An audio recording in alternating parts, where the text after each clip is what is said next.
ஹல்லேலூயா. கர்த்தருடைய நாமத்துக்கு மகிமை உண்டாவதாக. ஹல்லேலூயா.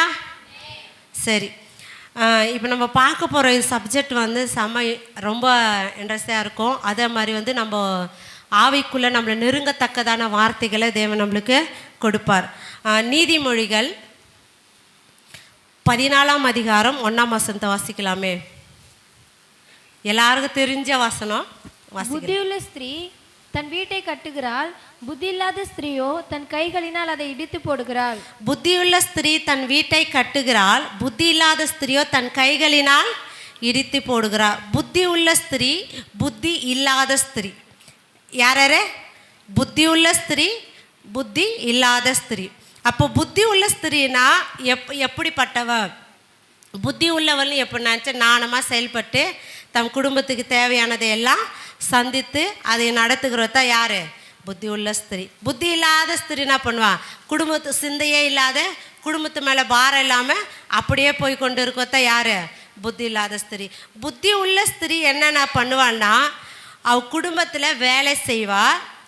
புத்தி உள்ள ஸ்திரியோட சுபாவங்கள், அவங்களுடைய எண்ணங்கள், வாஞ்சைகள், அவங்களுடைய வைராகியங்கள் எப்படி இருக்குன்னா, தன் குடும்பத்தில் வேலைகளை செய்வா. பக்தி விருத்தி உண்டாகத்தக்கன காரியங்களை வெளிப்படுத்தி கொடுப்பா. பிள்ளைகளை நல்ல குணத்தோடு வளர்க்க பிரயாசப்படுவா. அப்புறம் அநேகருக்கு தேவனுடைய சத்தியத்தை சொல்ல பழகுவா. இதுதான் புத்தி உள்ள ஸ்திரியோட குணங்கள். ஹல்லேலூயா. புத்தி உள்ள ஸ்திரியோடைய குணங்கள். அப்போ புத்தி உள்ள ஸ்திரீ எப்படி பண்ணுவான்னா, தன் வீட்டை கட்டுவாள். புத்தி உள்ள ஸ்திரீ தன் வீட்டை கட்டுவாள். புத்தி இல்லாத ஸ்திரீ தன் கைகளினால இடித்து போடுவார். ரெண்டுத்தையும் என்ன இருக்குது? அதில் வந்து ஒரே வார்த்தை யூஸ் பண்ணியிருப்பாங்கன்னா, வார்த்தை சொல்லி பார்க்கலாம். தன் வீட்டை கட்டுவார், தன் கைகளினால் இடித்து போடுவார். அப்போ தன் வீட்டை கட்டுகிறவர் தான் யாருன்னா புத்தி உள்ள ஸ்திரீ. தன் கைகளினால் அதை இடித்து போடுறவ புத்தி இல்லாத ஸ்திரீ. அந்த புத்தி இல்லாத ஸ்திரியை பற்றி, புத்தி உள்ள ஸ்திரியை பற்றி இப்போ நம்ம பார்க்க போகிறது. ஸ்திரீ என்னன்னா நம்ம குடும்ப வாழ்க்கை தான். அதனால் வந்து அதை பார்க்க போகிறோம். சரி, அது யாருன்ட்டு நம்ம பார்க்க போகிறோம். 1 சாமுவேல்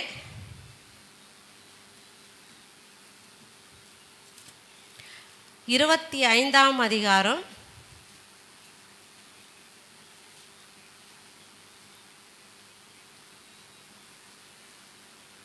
1 சாமுவேல் 25:3 வாசிக்கலாமே.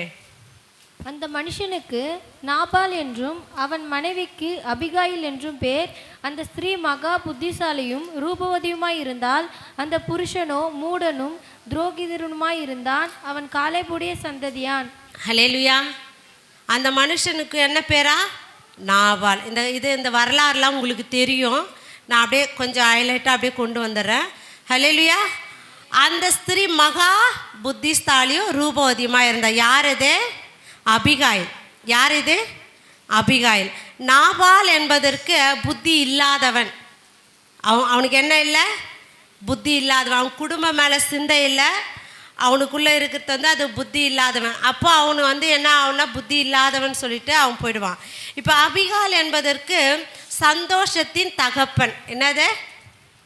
சந்தோஷத்தின் தகப்பன் சொல்லுவாங்க, மன மகிழ்ச்சின்னு சொல்லுவாங்க. அப்போ அபிகாலை பார்க்கும்போது யார் சந்தோஷப்படுவேன்னா தகப்பன். மற்றவங்க தான் சந்தோஷப்படுவாங்க அபிகாலை பார்க்கும்போது.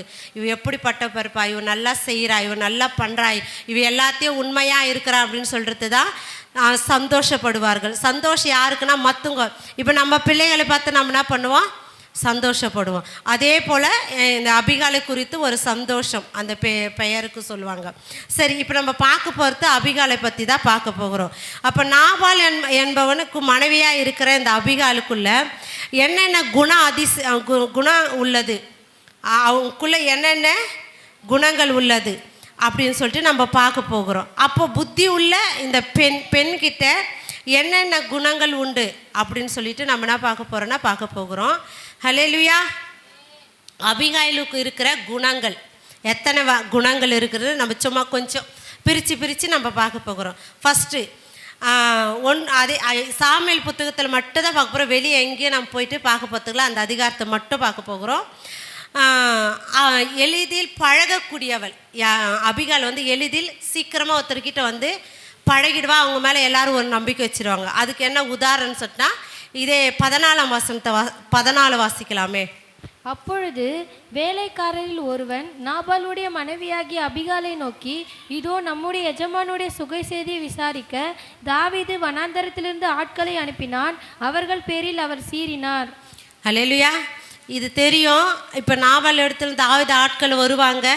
அவங்க நாபால் வந்து என்ன பண்ணுவார்னா, ஆடுகளுடைய மயிர் கத்தரிக்கிற ஒரு ஃபங்க்ஷன் வச்சுருப்பார். அந்த இடத்துல வந்து தாவீது அனுப்பும்போது தாவீதுடைய ஆட்களை அவமானப்படுத்தி அனுப்பிடுவார். இதை வந்து ஒரு வேலைக்காரி போயிட்டு அவங்க எஜமான இடத்துல போயிட்டு சொல்கிறாங்க. அப்போனா வேலைக்கார இடத்துலையும் அவங்களுக்கு ஒரு நல்ல ஒரு ஐக்கியம் இருக்குது, நல்ல பழக்கம் இருக்குது. அப்போது எந்த உரிமையில் போயிட்டு அவங்க சொல்கிறாங்க, நல்ல பழக்கமாக இருந்தால் தான் இதை மாதிரி பண்ணுறாங்க அது மாதிரி பண்ணுறாங்கன்னு சொல்லிட்டு சொல்ல முடியும். அல்லேலூயா. அப்போ அந்த வேலைக்கார இடத்துல அவங்களுக்கு என்ன இருக்குது? பழக்கம்னா எளிமையான இடத்துல பழகுவாங்க. வேலைக்காரனா நம்ம எஜமானா இருக்கிறோம், அவங்க வந்து வேலை செய்கிறவங்களா இருக்காங்க. அவங்கக்கிட்ட வந்து நல்லா ஒரு பழகக்கூடிய ஒரு தன்மை கொண்டவர் தான் இந்த அபிகாயில். ஹல்லேலூயா. புரியுதா? இது நல்ல ஒரு பழகக்கூடிய இந்த அபிகாலை தான், எளிதில் பழகக்கூடியவள் தான். வேலைக்கார இடத்த உயர்ந்தவள், கொஞ்சம் நல்ல காசு பண்ண நீ சொல்கிறத நான் கேட்கணுமா, என் புருஷனை பற்றி நீ சொல்கிறத நான் கேட்கணுமா அப்படின்னு சொல்லிட்டு கேட்காம அவளுக்குள்ளே என்ன இருந்தால் அவங்க சொல்கிறத வந்து வாங்கிட்டு தம் குடும்பத்தை கட்ட பிரயாசப்படுகிறார். ஹல்லேலூயா. எளிதில் பழகக்கூடியவள் தான் இந்த அபிகால். இன்னொரு விஷயம், அவளுக்குள்ளே இருக்கிற வேலைக்காரர்கள் தான். யார் சொல்கிறதுனா, அவங்களுக்கு சம்பளம், அவங்க கையில் சம்பளம் வாங்குகிற வேலைக்காரிகள் வந்து சொல்லும்போது அந்த வார்த்தையை தன் செவிகளில் தாழ்மையோடு கேட்குற இருதயத்தை கொண்டவள் தான் இந்த அபிகாயில். அப்போ எளிதில் பழகக்கூடியவள் தான் இந்த அபிகாயில். இன்னொன்று, விரைவாக சிந்திப்பவள், குயிக்காக முடிவெடுப்பவள். கேட்ட வார்த்தையை வந்து தன் குடும்பத்தை கட்ட நினைக்கிறவங்களுக்கு அழகாக ஒரு முடிவு எடுப்பாங்க, அதுக்கு சக்ஸஸாக முடியும் அப்படின்னு சொல்லிட்டு கூடியவர்கள். விரைவாய் சிந்திப்பவள், முடிவெடுப்பவள், விரைவாய் முடிவெடுப்பவள் தான் இந்த அபிகாயில் குறித்த 2வது பாயிண்ட் வந்து விரைவாய் முடிவெடுப்பவள் அப்படின்னு சொல்லிட்டு நம்ம பார்க்க போகிறோம். இது 18 வாசிக்கலாமே. அப்பொழுது அபிகாயில் தீவிரமாய் 200 அப்பங்களையும் 2 துருத்தி திராட்சை ரசத்தையும் சமையல் பண்ணப்பட்ட 5 ஆடுகளையும் 5 படி வறுத்த பயிற்சையும் 17 வாசி. இப்பொழுதும் நீ செய்ய வேண்டியதை கவனித்து பாரும், நம்முடைய எஜமான் மேலும் அவருடைய வீட்டார் யாவர் மேலும் நிச்சயமாய் ஒரு பொல்லாப்பு வருகிறதா இருக்கிறது. இவரோ ஒருவரும் தம்மோடனே பேசக்கூடாதபடிக்கு பேலியாலின் மகனாய் இருக்கிறார்கள் என்றார். ஹல்லேலூயா. என்ன சொன்னாங்க? அவருடைய வீட்டார் யாவர் மேலும் நிச்சயமாக ஒரு பொல்லாப்பு வரும் அப்படின்னு சொல்லிட்டு அவங்க வந்து அந்த வேலைக்காரிகள் சொல்கிறாங்க, கவனித்து பாரு. அப்போ நம்ம உங்கள் புருஷன் செஞ்ச காரியத்துக்கு நிச்சயமாக நம்ம வீட்டு மேலே ஒரு பொல்லாப்பு வரும் அப்படின்னு சொல்கிற வார்த்தை கேட்டுன்னு குயிக்காக ஒரு முடிவு எடுக்கிறாங்க. என்ன முடிவு?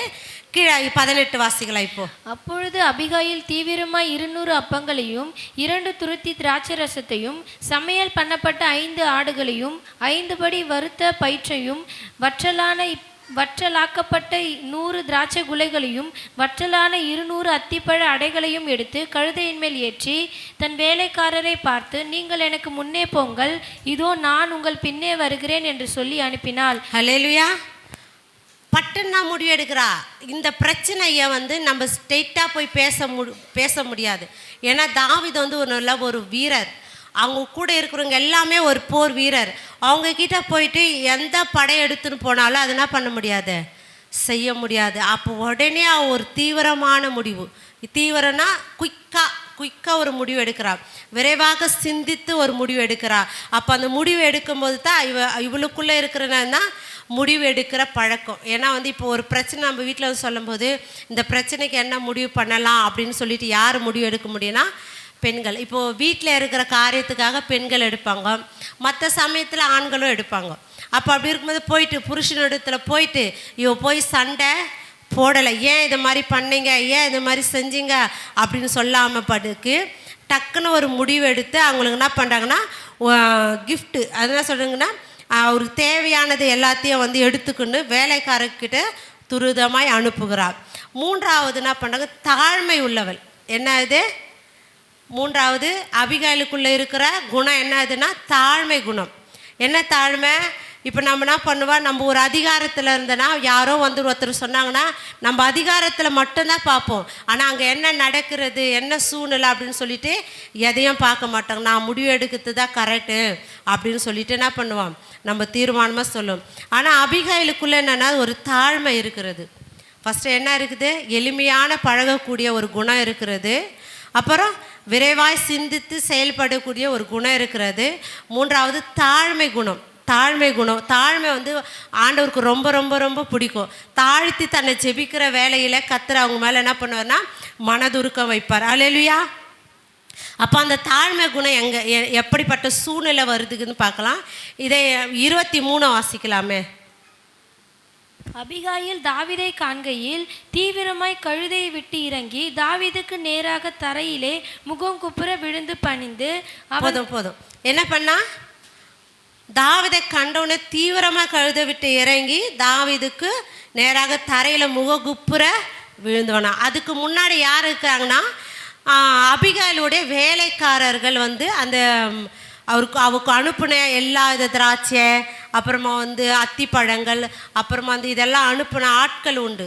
அப்போது ஒரு ஒரு ஒரு பதவியில் இருக்கிற ஒரு பணக்கார பெண்ணாக இருக்கிற வேலையில் தன் வேலைக்காரையெல்லாம் நோக்கி பார்க்காம, வேலைக்காரெல்லாம் நோக்கி பார்க்காம என் குடும்பத்தை நான் மீட்டுக்கணும் அப்படின்னு சொல்கிற ஒரு சிந்தை, தன் குடும்பத்தை கட்டணும் என்ற ஒரு சிந்தையினால என்ன பண்ணுறான்னா தரையில் என்ன பண்ணுறாவா முககுப்புற விழுந்து பணிந்து, அப்புறம் அவன் பாதத்தில் விழுந்து வாசி 24. அவன் பாதத்திலே விழுந்து, என் ஆண்டவனே, இந்த பாதகம் என்மேல் சுமரட்டும். உம்முடைய அடியாளுடைய வார்த்தைகளை நீர் கேட்கும் பொருட்டாக உம்முடைய அடியாள் உமது செவி கேட்க பேச வேண்டும். என்னவா தாழ்மையோடு ஒரு காரியத்தை கேட்கறது கூட என்ன கேட்குறேன்னா தாழ்மையோடு, இந்த பாதகம் என்மேல் சுமரட்டும், உம்முடைய அடியாளுடைய வார்த்தைகளை நீ கேட்கும் பொருளாக பேச போகிறேன், நான் பேச போகிறேன் அப்படின்னு சொல்லிட்டு என்ன பண்ணுறா தாழ்மையோடு கேட்குறா. அப்போ அவளுக்குள்ளே இருக்கிற தாழ்மை குணங்கள். அப்போ என்ன இது தாழ்மை குணங்கள், யார் எப்படி இருந்தாலோ என் குடும்பத்திற்காக நான் எப்படியாப்பட்ட சூழ்நிலை என் குடும்பத்துக்கு ஆபத்து வருதுன்னா நான் தாழ்மையோடு போயிட்டு அந்த இடத்துல வந்து நான் பேசுவேன். இப்போ கூட ஏதோ ஒரு பிரச்சனை சூழ்நிலை வரும்போது நம்மளுக்குள்ளே தாழ்மை இருக்கும்போது அந்த காரியம் வந்து பெருசாகாதபடிக்கு அவங்க மனசுக்குள்ளே பேசும்போது அந்த மனசுக்குள்ளே போன பிறகு அந்த குணங்கள் என்ன பண்ணுன்னா தாழ்மையாக பதில் சொல்லுவாங்க. நம்ம கோபமாக சொன்னால் அவங்க என்ன பண்ணுவாங்க, கோபமாக சொல்லுவாங்க. தாழ்மையாக சொன்னால் தாழ்மையாக சொல்லுவாங்க. அப்போ அபிகாயிலுக்குள்ளே இருக்கிற தாழ்மை குணங்களை வந்து அவள் வெளிப்படுத்துகிறார். இன்னொரு விஷயம், 4வது இது காரியம் வந்து தைரியம் உள்ளவள், தைரியமாய் பேசுகிறவர். ஹல்லேலூயா. தைரியமாய் பேசுகிறார். இதே 24 கடைசி சொல்லும் வாசனத்தை வாசிக்கலாமே. உம்முடைய அடியாளுடைய வார்த்தைகளை நீர் கேட்கும் பொருட்டாக என்னவா பேசுகிறா தைரியமா, உம்முடைய அடியாளுடைய வார்த்தையை நீ கேட்கும் பொருட்டாகவா, அடியாள் உமது செவியை கேட்க பேச. 24 தானம்மா. அப்போ பேசுகிறத நீங்கள் கேளுங்க அப்படின்னு சொல்லிட்டு என்ன பண்ண தைரியமாய் பேசுகிறா. என்னவா அவளுக்குள்ளே என்ன இருக்குது, தைரியம் இருக்குது. என்ன தைரியம் இருக்குது, ஏதோ ஒரு இடத்துல போய்ட்டு சண்டை போடுற இடத்துல போய்ட்டு நம்ம சண்டை போடுறது தைரியம் இல்லை.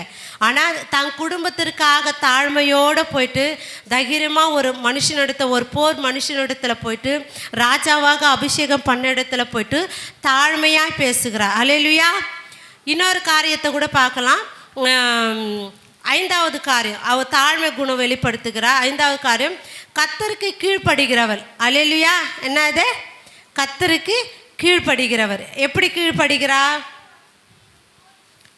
என்ன வார்த்தை கீழ்ப்படுகிறான்னு சொல்லிட்டு நம்ம பார்க்க போகிறோம். 26லேருந்து 31 வரைக்கும் நம்ம வாசிக்கும் போது இது தெரியும்.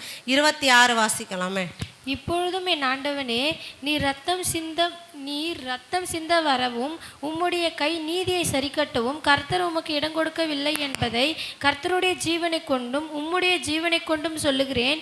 இப்பொழுதும் உம்முடைய சத்துருக்களுக்கும் என் ஆண்டவனுக்கு விரோதமாக பொல்லாப்பு தேடுகிறவர்களுக்கும் நாபாலை போல ஆக கடவர்கள். இப்பொழுதும் உமது அடியால் உமது அடியால் என் ஆண்டவனுக்கு கொண்டு வந்த காணிக்கை ஏற்றுக்கொண்டு என் ஆண்டவனை பின்பற்றுகிற வாலிபருக்கு கொடுப்பீராக. உமது அடியாளின் பாதகத்தை மன்னியும். கர்த்தர் என் ஆண்டவனுக்கு நிலையான வீட்டை நிச்சயம் கட்டுவார். என் ஆண்டவர் கர்த்தருடைய யுத்தங்களை நடத்துகிறவராமே. நீர் உயிரோடு இருக்கும் நாளில் ஒரு பொல்லாப்பும் உம்மில் காணப்படாதிருப்பதாக. உம்மை துன்பப்படுத்தவும் உம்முடைய பிராணனை வாங்க வகை தேடவும் ஒரு மனுஷன் எழும்பினாலும் என் ஆண்டவனுடைய ஆத்துமா உம்முடைய தேவனாகிய கர்த்தரின் ஆதரவில் இருக்கிற ஜீவனுள்ளோருடைய கட்டிலே கட்டப்பட்டிருக்கும். உம்முடைய சத்துருக்களின் ஆத்துமாக்களோ கவனில் வைத்து எரிந்தார் போல் எரியப்பட்டு போம். போதும். இது நம்ம வாசினா வந்தால் தெரியும். கர்த்தரோட ஜீவனை கொண்டு கர்த்தருடைய ஜீவனை கொண்டு கர்த்தருடைய ஜீவனை கொண்டுன்னு சொல்லிட்டு அவங்க சொல்லியிருப்பாங்க. அப்போ ஆண்டவருடைய வார்த்தையை ஆண்டவரை முன்னாடி வச்சுட்டு தாவீதிடத்தில் பேசுகிறாங்க.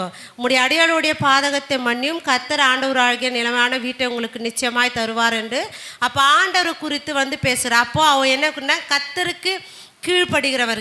இதுக்கு முன்னாடி அவங்க பார்த்தோன்னா அவனை தன்னை குறித்து ஒரு பேசுவாங்க. தைரியமாக பேசுகிற காரியத்தில் நம்ம அந்த 32 வாசிக்கலாமே. தைரியமாய் பேசுகிறார். 4வது பாயிண்டில் 32 விட்டம்பர். அப்பொழுது தாவீது அபிகாயிலை நோக்கி, உன்னை இன்றைய தினம் என்னை சந்திக்க அனுப்பின இஸ்ரவேலின் தேவனாகிய கர்த்தருக்கு ஸ்தோத்திரம். நீ சொல்லிய யோசனை ஆசீர்வதிக்கப்படுவதாக. என்ன எங்கே பாசித்தீங்கம்மா? 32 வந்துட்டிங்களா? 25 வாசிக்கிறோம்.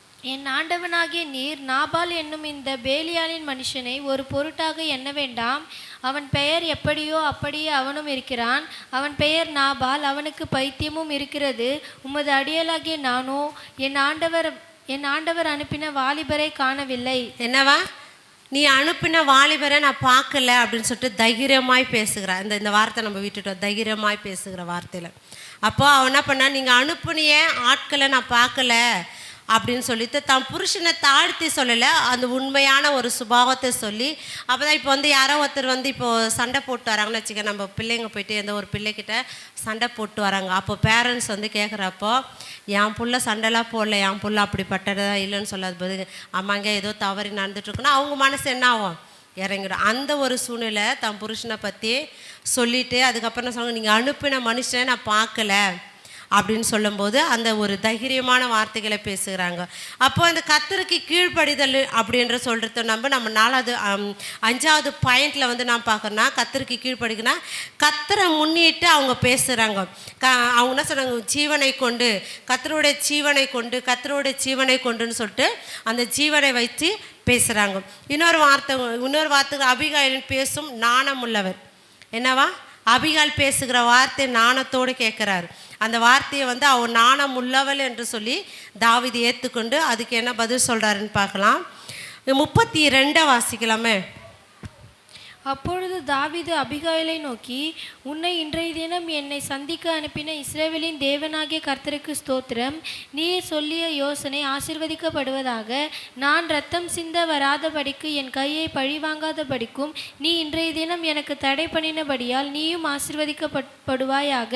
நீ தீவிரமாய் என்னை சந்திக்க வராமல் இருந்தாயானால் பொழுது விடியும் மட்டும் நாபாலுக்கு ஒரு நாயும் உயிரோடே வைக்கப்படுவதில்லை என்று உனக்கு பொல்லாப்பு செய்ய எனக்கு இடம் கூட இருக்கிற இஸ்ரவேலின் தேவனாகிய கர்த்தரின் ஜீவனை கொண்டு மெய்யாகவே சொல்லுகிறேன் என்று சொல்லி, அவள் தனக்கு கொண்டு வந்ததை தாவீது அவள் கையிலே வாங்கி கொண்டு அவளை பார்த்து, நீ சமாதானத்தோடே உன் வீட்டுக்கு போ. இதோ நான் உன் சொல்லை கேட்டு உன் முகத்தை பார்த்து இப்படி செய்தேன் என்றான். ஹல்லேலூயா. உன் சொல்லை கேட்டு உன் முகத்தை பார்த்து இப்படி செய்கிறேன். அப்போ நீ சமாதானத்தோட போ, உன் வீட்டுக்கு போ. என்ன ஆச்சு அது? அப்போ அந்த வீடு இடிக்கப்பட சூழ்நிலை வரும்போது இவன் என்ன பண்ணுறா, தன் வீட்டை கட்டுகிறார். அப்போ தாவீது ராஜாவே அந்த பெண்ணோட வார்த்தையை கேட்டு அவர் கோபம் தெரியுது, அவளை வாழ்த்தி அனுப்புகிறார். அப்போ நாணமாக செயல்படணும், தன் வீட்டையே கட்டணும், ஒரு ஆசீர்வாதத்தை பெற்றுக்கொண்டு வருகிறார். நீ சமாதானத்தோட வீட்டுக்கு போ அப்படின்னு சொல்கிறாரு. உன் சொல்லை கேட்டு நான் உன் முகத்தை பார்த்து இப்படி செய்தேன் என்று சொல்லிட்டு என்ன பண்ணுறாருன்னா அனுப்புகிறார். அப்போ அபிகால் இடத்துல பேசுகிற வார்த்தை, அபிகால் பேசும் நாணமான வார்த்தைகளை கேட்டு தாவீது ஒரு ஆசீர்வாதத்தை கொடுத்து அனுப்புகிறார். ஹல்லேலூயா. இன்னொரு வார்த்தை என்ன வார்த்தை? கொடுக்குற இருதயம் அபிகாயிலுக்கு உண்டு. ஹல்லேலூயா. அந்த கொடுக்குற இருதயம் எதுன்னு பார்த்தோன்னா அந்த 18ஆம் வசனம்.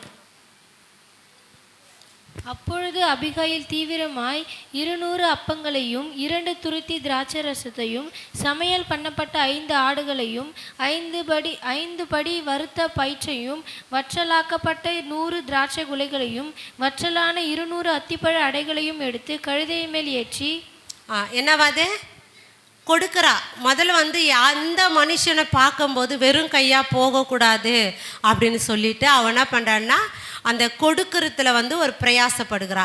அப்போது அவள் இருதயத்தில் கொடுக்கணும், கொடுக்குற இருதயத்தை அவள் இருதயத்தில் இருக்குது. அப்போது அவளுக்குள்ளே இருக்கிற குணங்கள் என்ன? கொடுக்குற குணங்கள். 27 வாசிக்கலாமே.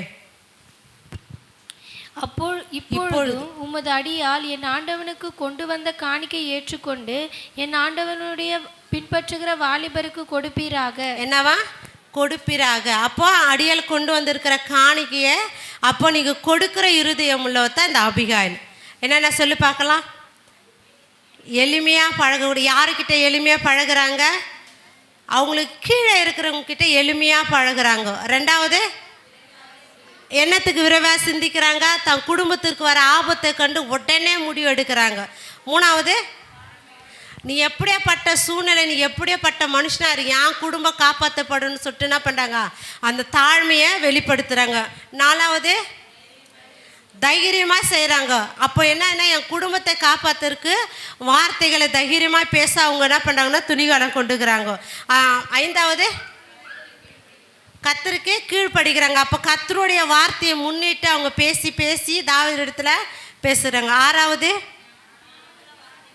அப்போ நாணமாய் பேசும்போது ஆசீர்வாதத்தை பெற்றுக்கொள்கிறாங்க. ஏழாவது, கொடுக்குற இருதயம். அப்போ தேவனுக்காகவும் எந்த ஒரு மனுஷனை நம்ம பார்க்க போகும்போது கொடுக்குற இருதயத்தை தான் இந்த அபிகாயில் உள்ளது. அப்போ இந்த அபிகாயில் யாருன்னா தன் வீட்டை கட்டுகிறார். இப்போ அவங்க கணவரை குறித்து ஒரு வார்த்தை சொல்லியிருப்பாங்கள்ல, அந்த வார்த்தை வாசிக்கலாம். மூணாவது வார்த்தை, மூணாவது வசனத்தை வாசிக்கலாமே. அந்த மனுஷனுக்கு நாபால் என்றும் அவன் மனைவிக்கு அபிகாயில் என்றும் பேர். அந்த ஸ்திரீ மகா புத்திசாலியும் ரெண்டே வாசிக்கலாமே. மாகோனிலே ஒரு மனுஷன் இருந்தான். அவனுடைய தொழில்துறை கர்மேலில் இருந்தது. அந்த மனுஷன் மகாபாரி குடிக்காரனா இருந்தான். மகா பெரிய குடிக்காரனா இருந்தான். என்னவா? ஹல்லேலூயா, ஹல்லேலூயா. இருக்கீங்களா? ஹல்லேலூயா. அப்போ மகா குடிகாரனா இருக்கிற மனுஷனிடத்துல எப்படி இப்படிப்பட்ட ஒரு குண அதிசயங்கள் எப்படி அவளுக்குள்ள வந்தது? அப்போது அது ஒரே ஒரு விஷயம் என்னன்னா, அவங்களுக்கு வச்சிருக்கிற ஒரு ஸ்தானம், தான் குடும்பத்தை கட்டணும், திருமணமாகி வந்துட்ட பிறகு தான் குடும்பத்தை கட்டணும், குடும்பத்திற்காக நிற்கணும்னு சொல்லும்போது எப்படியாப்பட்ட குடிகாரனாக இருந்தாலும் உன் குடும்பத்தை நீ கட்ட பிரயாசப்படும் போது நிச்சயமாக ஆண்டவர் என்ன பண்ணுவார்? ஒரு ஜெயத்தை கொடுப்பாரு. இப்போ நாபால் கதையை லாஸ்ட்டு முடிவில் அவன் செத்துருவான். தாவீது அபிகாயிலை திருமணம் பண்ணிட்டு போயிடுவாங்க. அது செகண்ட் பார்ட்டு.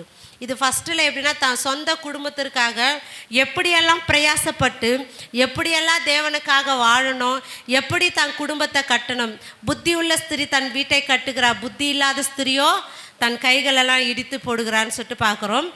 நீதிமொழிகள் 31 இது இந்த வசனம் இந்த குடும்பத்திற்காக பயங்கரமாக பொருந்தும். நீதிமொழிகள் 31ஆம் அதிகாரத்தில் அதுக்கு ஃபஸ்ட்டுலேருந்தே பார்க்கும்போது நம்மளுக்கு தெரியும். அதிகாலையில் எழுந்திருப்பா, தன் குடும்பத்தை படி அழைப்பா, வேலைக்காரிகளுக்கு படி அழைப்பா, தன் கையினாலே நுகர்வார் அப்படின்னு சொல்லிட்டு எல்லாத்தையும் என்ன பண்ணுவாங்களாம். அப்போ இதுதான் புத்தி உள்ள ஸ்திரீ கட்டுகிற வேலையும் காரியமாக இருக்கும். வாசிக்கலாமே.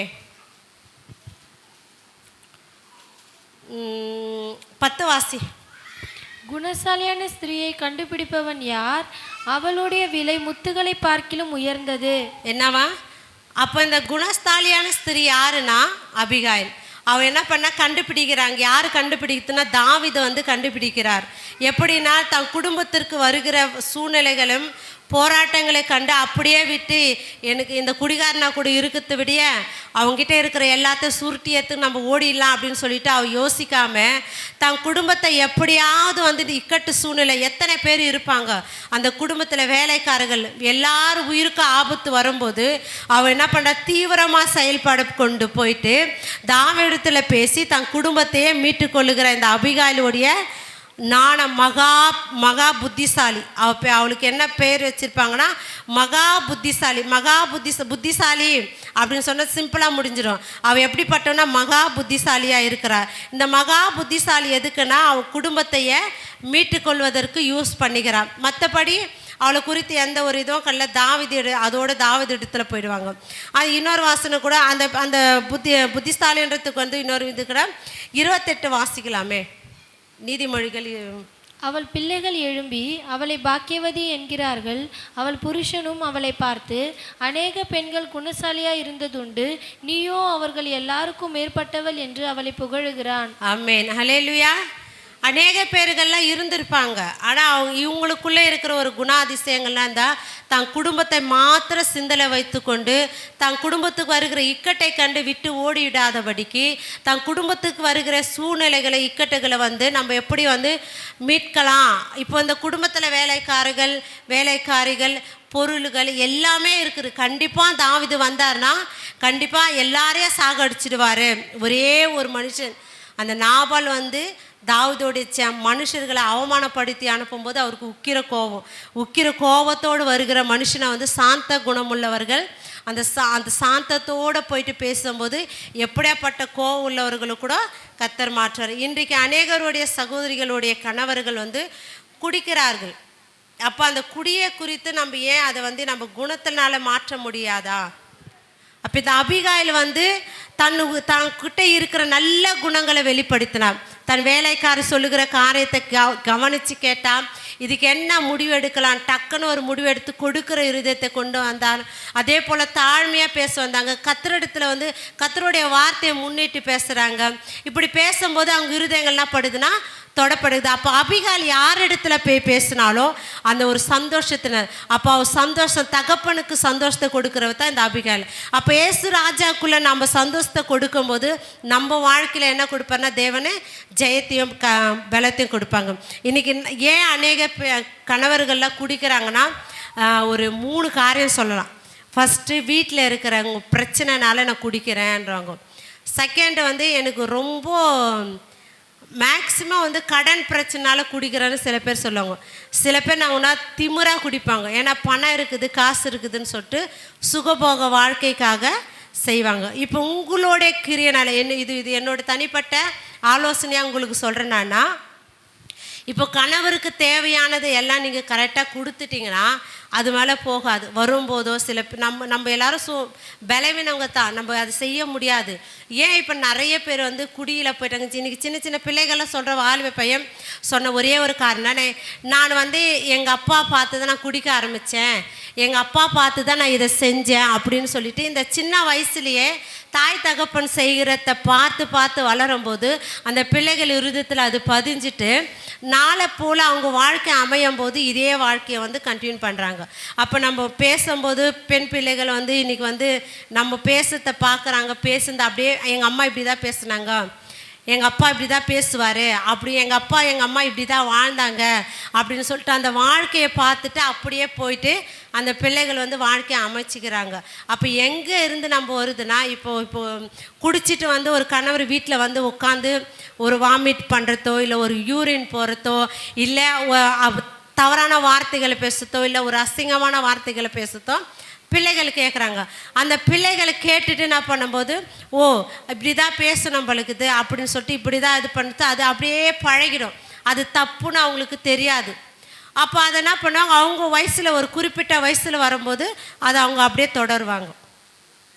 அதனால் நம்ம கிட்டே இருந்து தான் நம்ம சந்ததி பரிசுத்த சந்ததியா இல்லை அசுத்த சந்ததிக்கு நேராக போகுதான்ட்டு நம்ம தான் வந்து அதை நம்ம உருவாக்குகிறோம். அப்போ நம்ம தேவனுக்காக நம்ம இந்த அபிகாலை போல நான் என் குடும்பத்தை நான் வந்து கட்டணும், என் குடும்பத்தை வந்து நான் பராமரிக்கணும், என் குடும்பத்துக்காக நான் உழைக்கணும் அப்படின்னு சொல்லிட்டு.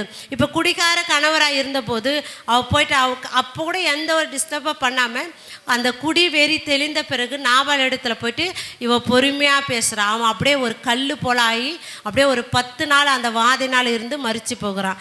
அப்போ நம்ம குடிச்சிட்டு வரவங்கிட்ட போயிட்டு நம்ம சண்டை போடும்போது அதிகமாக ஆகுமே தவிர ஜெபம் பண்ணலாம், கர்த்தர் சமூகத்தில் உட்காந்து ஜெபம் பண்ணலாம்.